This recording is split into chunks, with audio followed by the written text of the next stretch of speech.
It's just chemicals in a can, really. Whenever I'm at work, people can always tell which drink is mine because I've always got a load of lipstick on it.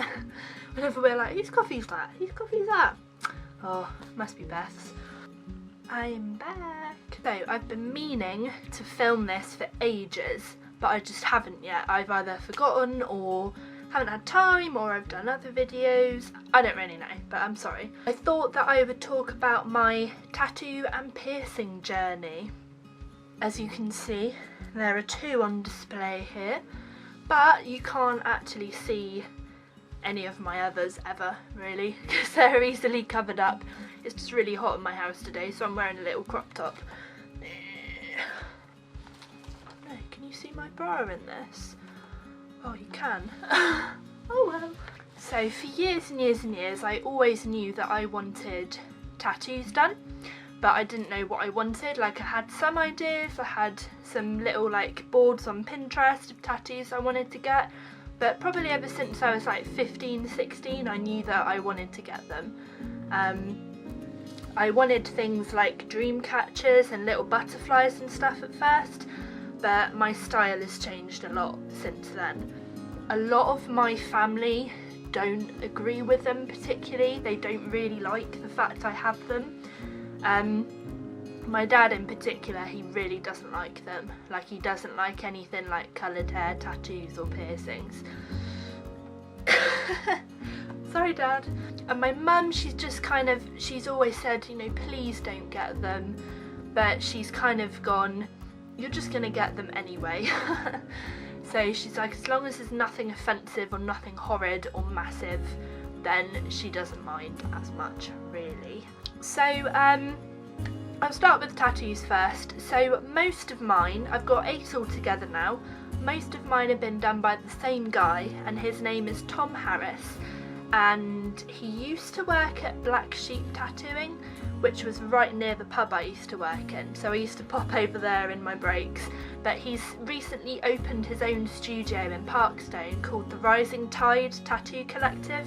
It's amazing. Like, they sell pop vinyls there, they sell comic book things, superheroes, loads of really geeky stuff. And he's set up this amazing business there, and he's got the coolest team ever.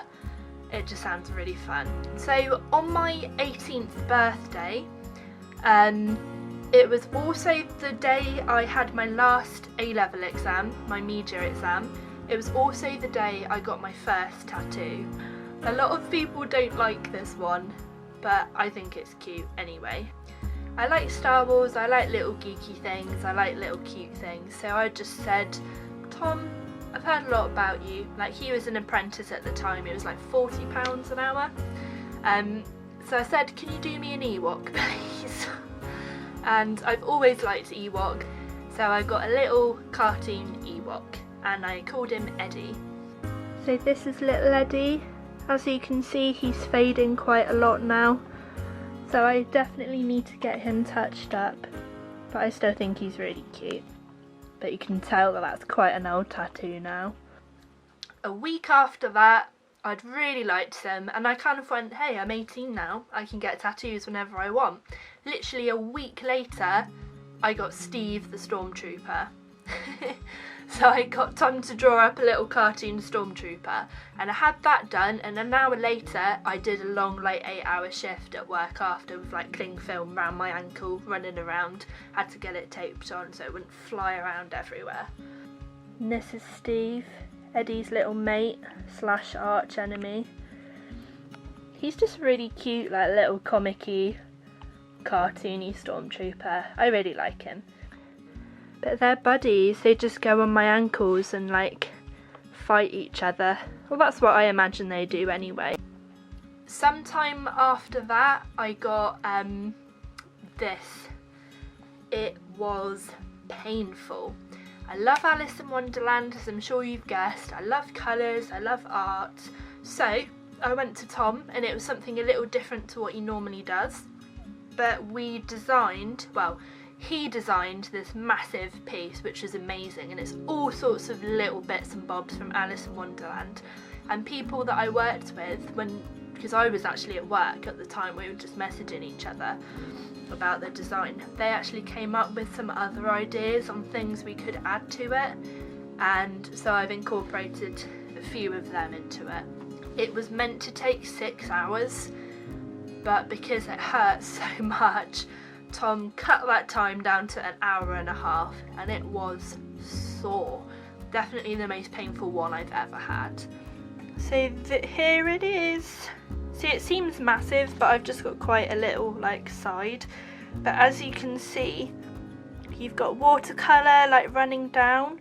We've basically got the teapot, the Cheshire Cat smile, the little caterpillar handle, the little teacup saying drink me. We've got the little suites of cards. Oh, not suites, suits. We've got little Roman numerals for the time of the White Rabbit's clock. It was painful, but it's one of my favourite ones. I really like it.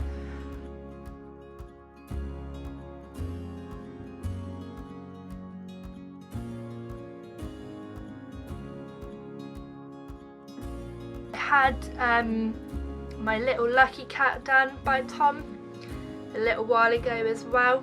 I like Chinese and Japanese art. I love cats, I love flowers and colours, and this is probably one of my favourite ones. I think I called her Caroline.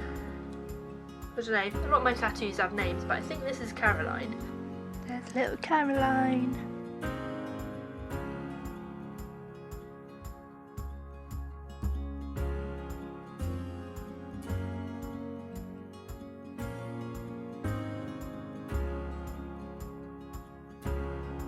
After that, I wanted some on my legs because I love leg tattoos and thigh tattoos. Like, I've always quite liked my legs. They're one of the few body parts of mine I actually like. So some of you are probably going, well, why would you want to destroy it with ink then?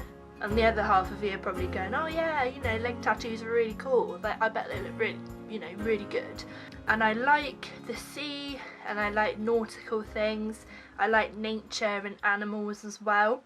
I was a bit unsure about if I wanted skull tattoos or not, because I was like, oh, everyone has like skulls or roses or snakes or swords or anything like that. But I think we've got a really cool design. These are my skull ones. Sorry that they're upside down. I don't really know how to film them the right way round. But this one needs some touching up. This is the first one. You can see you've got a little lighthouse, kind of kraken tentacles, pirate dagger. There is actually a compass in there as well. Got some seaweed, some chains like from an anchor. But where I had 5.5 hours solid on that leg, there was a lot of scabbing over. So it's come away there, like some of the ink, and in there as well. So I need to get that touched up as well. It was 6 hours for both of these, but here we've got little snakes, spider webs, kind of plants, and a big rose as well. I think there's like a butterfly somewhere. Oh yes, butterfly down there. But I need to get those coloured in. It's just finding the time and the money to do it. But these ones are big. Also, I always keep an eye out for Friday the 13th deals. A lot of tattoo studios, wherever you are, whenever like a Friday falls on the 13th of a month, they usually do £13 tattoos or like £20 with colour. And I went to a studio called Cult 13, which is in Poole, and an awesome guy called Chris Byrne did me this little hot air balloon. He actually worked with Tom at Black Sheep years ago, but he's moved to Cult 13 now, and he's very well known for bright, colourful, like neo-traditional spins on things. And this is one of my favourite tattoos. It's really cute and quite colourful. And this is my hot air balloon.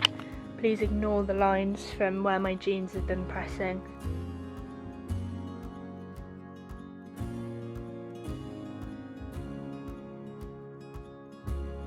Last one I got a few weeks ago now, it was in my last Vlogmas I think, is this one. If any of you aren't familiar, it's the Door of Moria from Lord of the Rings, and this was done by Kerry Lavulo, who works at White Flame Tattooing in Winton. She also did Dan's Tree of Gondor, which is on my Instagram, I think. I'll see if I can find it. But she's very well known. She does amazing. She does a lot of like grayscale tattoos, I think. Like, she does all sorts of different things. She does a lot of dot work. She does like realism stuff, animals, all sorts of different things. But we basically went to her. We had them booked like over a year ago, but we couldn't afford them at the time. But so we didn't lose our deposit that was going in January. We had to get them done in December. But it's fine. Like, they don't really go together, but I like them anyway. It doesn't matter. I like them, so I'm gonna get them.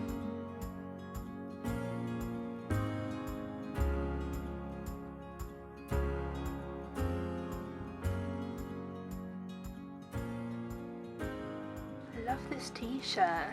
It's from H&M. Aliens believe in us. I would wear it more, only the t-shirt's grey and my hair's grey, so I get a little worried about clashing, matching a bit too much. I don't really know. Regarding piercings, like in my lifetime I've had 15 piercings, which sounds like a lot, but I don't wear that many of them now. I wear my nose ring with a little moon, and I wear these ear piercings. So I've got 3 there, and the cartilage, and 3 there, and the snug. I did have my tragus done on that ear, and I had my conch, which goes right through. And that one was really cool, it was like very metal. But I don't wear them anymore. I think it was just that the back of the little ball came off on that one, and it fell out, and I didn't have enough time to go back to the like piercing studio and get it put back in, so that kind of healed up over time, and in there you can't see anything. It doesn't look like I ever had it. The snug, the same thing happened. I would wear headphones a lot and it would press on it and make it really sore. Ball actually at the front of it came out, and it kept sliding out, and it would get caught in my hair and come out. Same thing happened, it just healed up. I used to have my venom bites done. I used to have a double tongue piercing. It was really fun. It was so stupid. As I went to change the tongue bars over, and I couldn't get the new ones in, so they healed up, and I'd already had to go back and get Sarge, my piercer, to put them back in one time when I tried to change them over.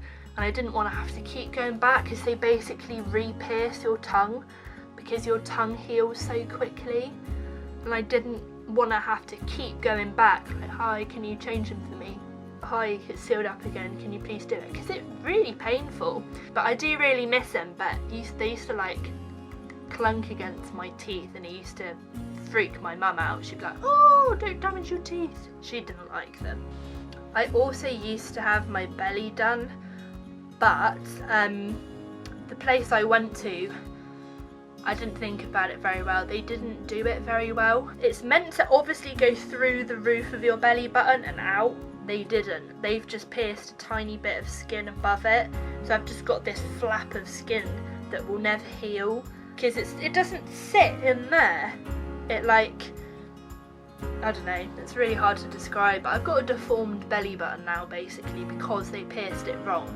So I think it's fair to say that wearing my belly bar wouldn't do it any justice. I think that's it. No idea. I don't even want to think about how much money I've spent on my tattoos and piercings. It is probably well over £1,000. I've got this ear stretch, but I tend to wear little dangly earrings. Today I've got my pokeballs in, but I tend to wear my little dangly earrings in my second hold rather than normal studs, because I think dangly earrings are quite fun, and I've got a really cool collection of like geeky dangly earrings and stuff. So that is my tattoo journey. It was very brief. There was a period of time when I was like 18, 19 when I did have a lot more money because I was working so much, so I used to keep going back there and tattooing. So yes, that is the tattoo and piercing journey so far. Sorry if this was a bit like rushed. People are going to come home any minute and I don't want anyone like walking in here like, what are you doing? Tattoos, I think now people see them very differently. There's still a lot of people who don't like them, and that's fine. Like I don't expect everyone to like my tattoos. My tattoos are very random, like none of them match, but they're all very colourful and they're all things I like and they're all quite cute things. They're random tattoos, but I like very different things, so it doesn't bother me. I'll remember them, like, oh yeah, you're the one that's got a stormtrooper on your ankle, or people remember me for the Ewok a lot of the time. I don't know if that's good or bad. I've always have them in places where I can cover them up. I'll never have anything done on my hands or like my lower arm or anything like that, or my neck, because I want to be able to cover them up, and for future jobs and everything as well. I don't want to, you know, if there's the dream job of my life comes up, but they don't, you know, if you've got tattoos on show, they won't accept you. I don't want to doom myself in that way. Quite sensible with them. I don't have anything crazy, I don't have anything offensive, I don't have anything massive. I mean, that's massive, but no one sees that, like, ever. Hopefully my family will come around one day, but half of my family think it's really cool that I have them. It's just a few of them don't like them and they never will. And that's fine. I know a lot of people's parents are like that. I get them anyway. So that's all my tattoos and my piercings, roughly. Yeah, I'm gonna go back to my can of chemicals now. I just had 70p with me and I was like, oh, I'm really thirsty. I want something refreshing. Oh, I haven't had them in a long time. So I'm going to finish this and then maybe make a coffee and snuggle down and watch some anime or play some of my PC games until people get back. So yeah.